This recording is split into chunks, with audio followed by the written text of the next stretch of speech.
boleh nggak kita ucapkan selamat Natal? Dan kita tahu Natal bahasa Portugal kalau nggak salah ya, artinya kelahiran.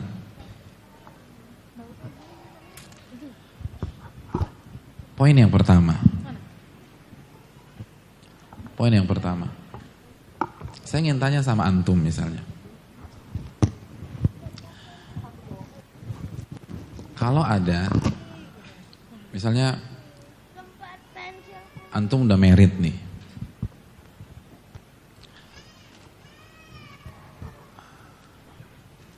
Antum nikah tanggal 1 Juli. Lalu ada yang kasih selamat tanggal 25 Desember. Happy anniversary ya. Maksudnya apa nih? Iya, anniversary pernikahan antum. Kira-kira antum terima atau antum klarifikasi? Dikasih selamat 25 Desember nih, gitu loh. Padahal kita meritnya tanggal berapa? Tanggal 1, kita akan mengatakan, mohon maaf mbak atau pak, saya nikah tanggal 1 Juli, bukan tanggal 25 Desember, kan gitu ya. Benar gak sih? Kita lahir tanggal 1 Maret, terus ada yang kasih selamat tanggal 25 Desember. Kira-kira kita bilang terima kasih atau kita katakan, salah 1 Maret, belum gitu kan ya. Iya gak sih? Ya. Dan kita tidak sedang membahas hukum ulang tahun pada saat ini. Tapi saya ingin berikan analogi sederhana. Nah sekarang sebelum kita mengucapkan selamat, poin yang pertama harus kita pastikan, benar gak Nabi Isa itu lahir tanggal 25 Desember? Kan semua logikanya begitu. Orang akan bantah, mohon maaf saya ulang tahunnya bukan tanggal sekian. Ini keliru. Nah, antum mau ucapkan kasih selamat nih, pastikan dulu Nabi Isa lahirnya atau Yesus itu lahirnya tanggal 25 Desember. Ada dalil? Coba tanya sama mereka. Kalau punya teman coba tanya, ada nggak satu ayat dalam Injil atau apa aja lah dalam Injil yang mengatakan bahwa Nabi Isa lahir tanggal 25 Desember? Gak ada. Dan terjadi khilaf di antara mereka. Makanya sebagian atau dalam beberapa riwayat mereka, sebelum mereka rayakan tanggal 25, mereka rayakan tanggal berapa? Tanggal 6 Januari. Dan ada masih sebagian kelompok mereka itu tetap merayakan pada tanggal 6 Januari. Karena nggak ada satupun dalil yang mengatakan bahwa Nabi Isa atau Yesus lahir tanggal 25 Desember. Dan beberapa ayat dalam kitab mereka itu mendukung bahwa beliau tidak lahir pada tanggal sedemikian. Misalnya dalam Lukas ya ayat ke 1-8 dengan, saya bukan pakar dalam yang ini tapi hanya baca-baca saja. Dan bisa di-cross-check kepada para pakar bahwa di Lukas ayat 8 bahwa ketika Nabi Isa lahir atau Yesus lahir, maka pengembala sedang menjaga kambing-kambing gembalaannya. Dan itu nggak mungkin di musim dingin, itu di musim panas. Karena nggak ada hewan gembalaan yang keluar di malam hari di musim dingin, mati semuanya. Dan ini lebih cocok kalau kita buka versi Al-Quran. Masih ingat surat Maryam? Saya ingin tanya, kapan Nabi Isa lahir versi Al-Quranul Karim? Ketika apa? Ketika kurma berbuah. Dan kurma berbuah di musim apa? Musim panas, sepanas-panasnya. Allah berfirman dalam surat Maryam ayat 25, wa huzzi ilaiki bijid'in nakhlati tusaqit 'alaiki rataban janiyya. Ketika itu Maryam kehausan dan kelaparan, lalu dia berteduh atau beliau berteduh di bawah pohon kurma, lalu Allah perintahkan wa huzzi, itu goyang-goyangin akar pohon kurma. Tusaqit 'alaiki rataban, maka rutop kurma muda segar. Kalau antum ke Saudi, antum misalnya ke Riyadh atau ke beberapa kota Saudi, pada hari ini cari rutop nggak akan ada, nggak ada. Atau nyari di tempat lain lah, yang lagi winter season nggak akan ada, karena rutop hanya ada di puncak musim panas. Jadi ini dulu yang perlu ditetapkan, bener nggak nih, gitu loh. Kan nggak enak kasih selamat ternyata salah. Itu poin yang pertama. Poin yang kedua, hadirin yang dirahmati oleh Allah Subhanahu wa taala.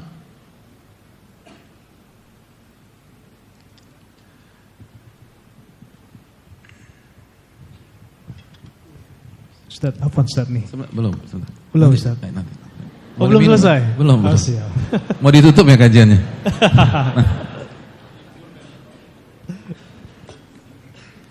Iya, itu poin yang pertama. Poin yang kedua.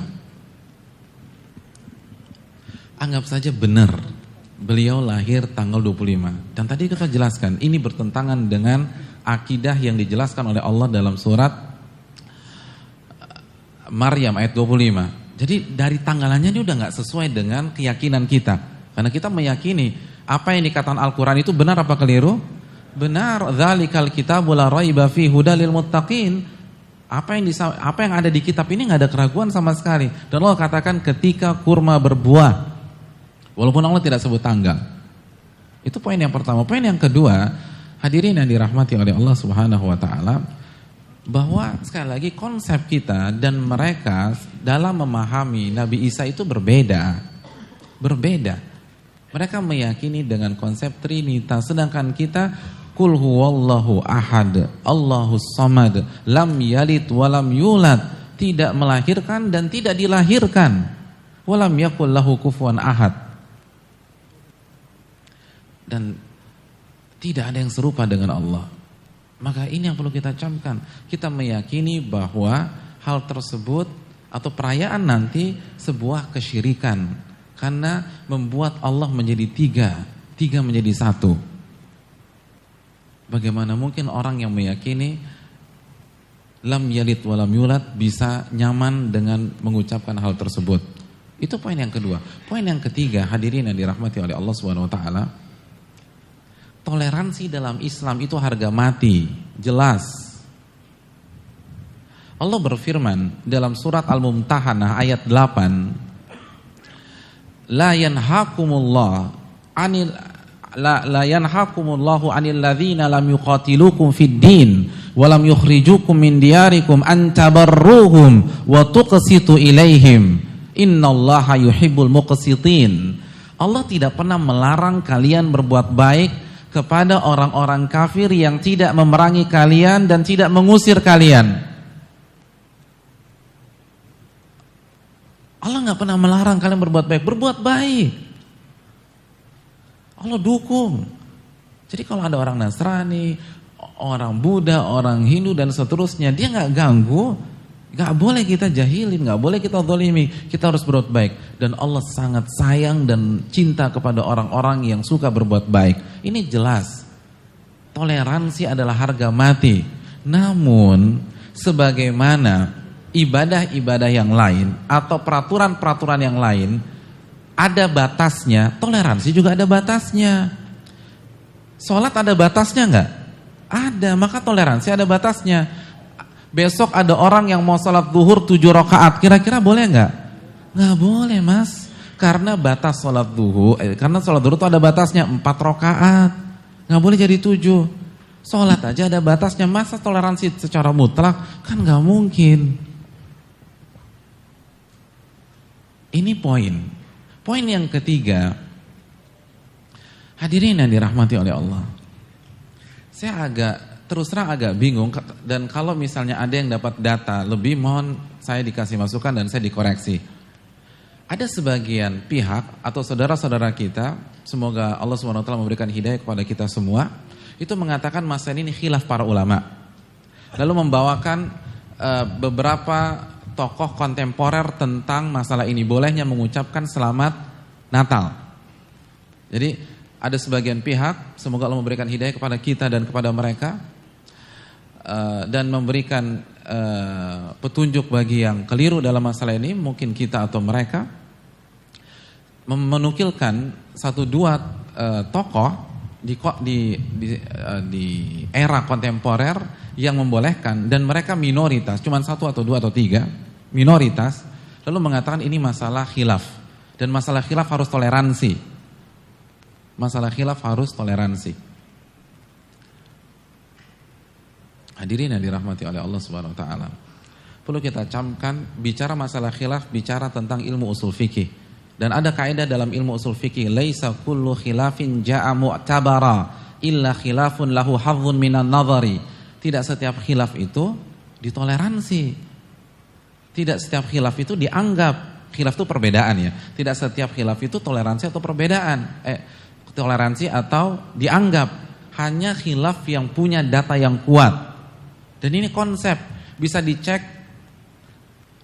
dalam kitab Ar-Risalah. Imam Syafi'i, bukan saya, Imam Syafi'i dalam kitab Risalah mengatakan perbedaan itu ada dua.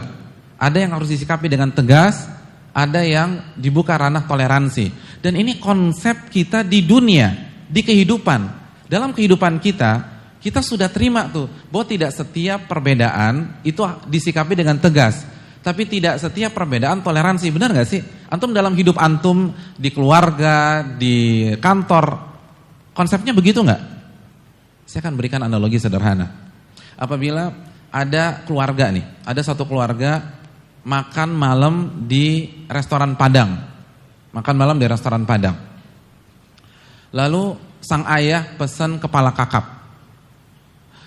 si ibu pesan rendang, lalu si anak pesan tunjang. Terus ayahnya marah, papa gak terima. Ini perpecahan di antara kita. Harusnya kalau papa kepala ikan kakap, semua kepala ikan kakap dong. Ini perbedaan, ini gak boleh. Kira-kira apa kata anaknya? Ya papa lebay, ini kan begitu. Ini toleransi pak, papa sukanya kepala ikan kakap, saya sukanya tunjang. Ini perbedaan yang harus ditoleransikan, kan gitu ya. Tapi kan gak setiap perbedaan seperti ini. Contoh, ada seorang suami yang istrinya selingkuh.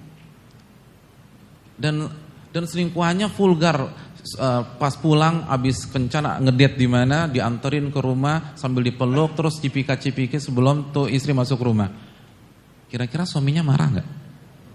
Ngelihat istrinya digituin, suaminya marah nggak? Marah. Suaminya bilang, mama itu nggak boleh, bertakwalah kepada Allah, ini haram. Papa, itu kan menurut papa, menurut mama boleh. Marilah kita saling menghormati, sesama umat Islam toleransi. Kira-kira benar gak sih? Kan enggak. Hadirin, kaedah dalam agama kita itu kaedah kehidupan. Makanya sebagaimana dalam kasus di atas demikian, dalam dunia fikih, dalam dunia akidah pun juga demikian. Dan ilmu ini teori dalam ilmu usul fikih, bisa dicek dalam kitab Ar-Risalah Imam Syafi'i. Lalu Ibnu Abdul Bar juga mengatakan dalam Jami' Bainal Ilmi wa Fadli.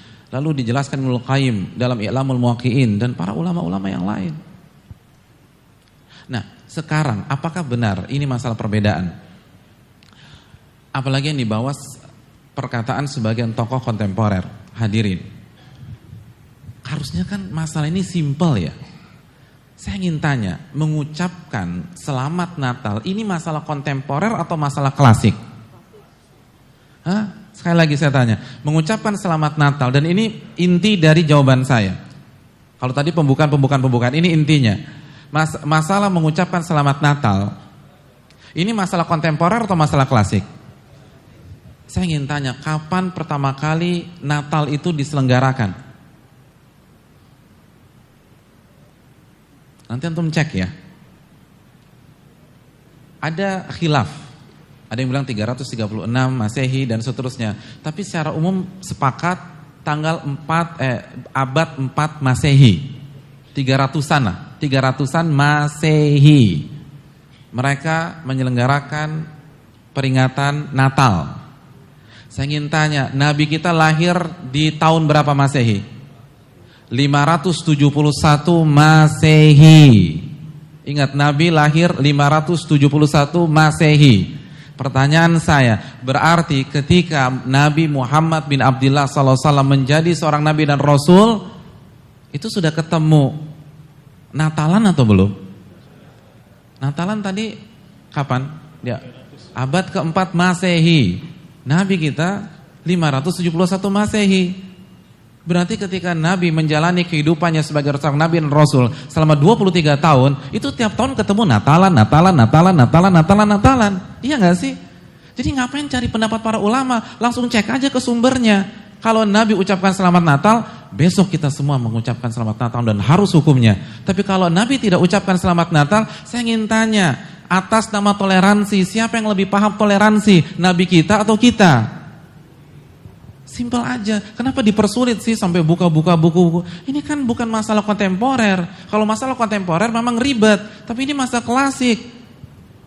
Ini udah ada pada zaman Nabi SAW. Jadi langsung aja cek ke sumbernya. Kan Allah katakan, laqad kana lakum fi Rasulillah uswatun hasanah. Telah ada dalam diri Rasul suri tauladan yang baik untuk kalian. Langsung cek ke nabinya.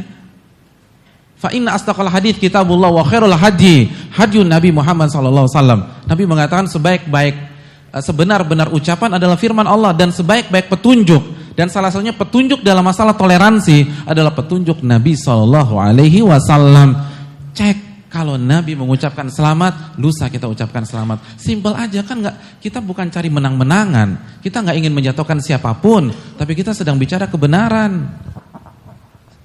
Semua orang yang mengatakan hendaknya kita mengucapkan selamat Natal berbicara tentang toleransi. Kalau mereka kasih ucapan selamat ketika Idul Fitri, maka kita hendaknya membalas. Pakai ayat wa idza huyitum bi tahiyatin fahayyu bi ahsana minha aw rudduha. Jika kalian diberikan ucapan selamat, balas dengan yang lebih baik. Saya ingin tanya, yang paling paham ayat ini kita atau nabi kita? Ya udah, simpel aja. Kalau Nabi ucapkan selamat, kita ucapkan selamat. Kalau enggak, enggak. Dan jawabannya kita tahu semua. Tidak ada satupun hadis yang mengatakan demikian. Kalau ada hadis, kita akan revisi jawaban kita pada malam hari ini. Karena kita bukan cari pembenaran. Kita ingin amal kita diterima oleh Allah Subhanahu wa taala. Dan cek saja, setelah Nabi wafat Abu Bakar, apakah ucapkan selamat? Karena mereka ngalamin loh. Umar mengucapkan selamat, Utsman mengucapkan selamat, Ali mengucapkan selamat. Lalu setelah itu Imam Syafi'i mengucapkan selamat, Imam Ahmad mengucapkan selamat, Imam Abu Hanifah mengucapkan selamat, Imam Malik mengucapkan selamat. Sesimpel itu. Kenapa ribet sekali rasanya nyari sebagian fatwa ulama kontemporer lalu berdalih dengan toleransi? Ini masalah klasik, Nabi sudah alami. Makanya Nabi tulis surat kepada Heraklius, raja Romawi yang beragama Nasrani. Ethiopia yang dipimpin oleh Najasyi itu Nasrani, Najasyi Muslim. Nabi nggak pernah mengatakan kepada Najasyi, ucapkan selamat kepada kaummu. Hadirin, ini masalah klasik, bukan masalah kontemporer. Kenapa dibuat susah kalau kita benar-benar mencari kebenaran? Kalau kita benar-benar ingin mengikuti toleransi Nabi SAW. Mungkin itu. Tapi Ustaz, ada sebagian Ustaz ya, mereka berdalil nih, mereka pakai dalil surat Maryam ayat 33 gitu. Jadi kan di situ artinya kira-kira keselamatan ketika aku dilahirkan, ketika aku di mana aku wafat, dan ketika aku dibangkitkan. Itu jadi jadi dalil mereka untuk sebagian mereka untuk mengucapkan selamat, Ustaz. Gimana, Ustaz? Iya, terima kasih jazakallahu khair atas masukannya. Maryam ayat 33 ya. Wassalamu alayya yauma wulidtu wa yauma amutu wa yauma ub'atsu hayya. Tanpa mengurangi rasa hormat kita kepada pihak manapun.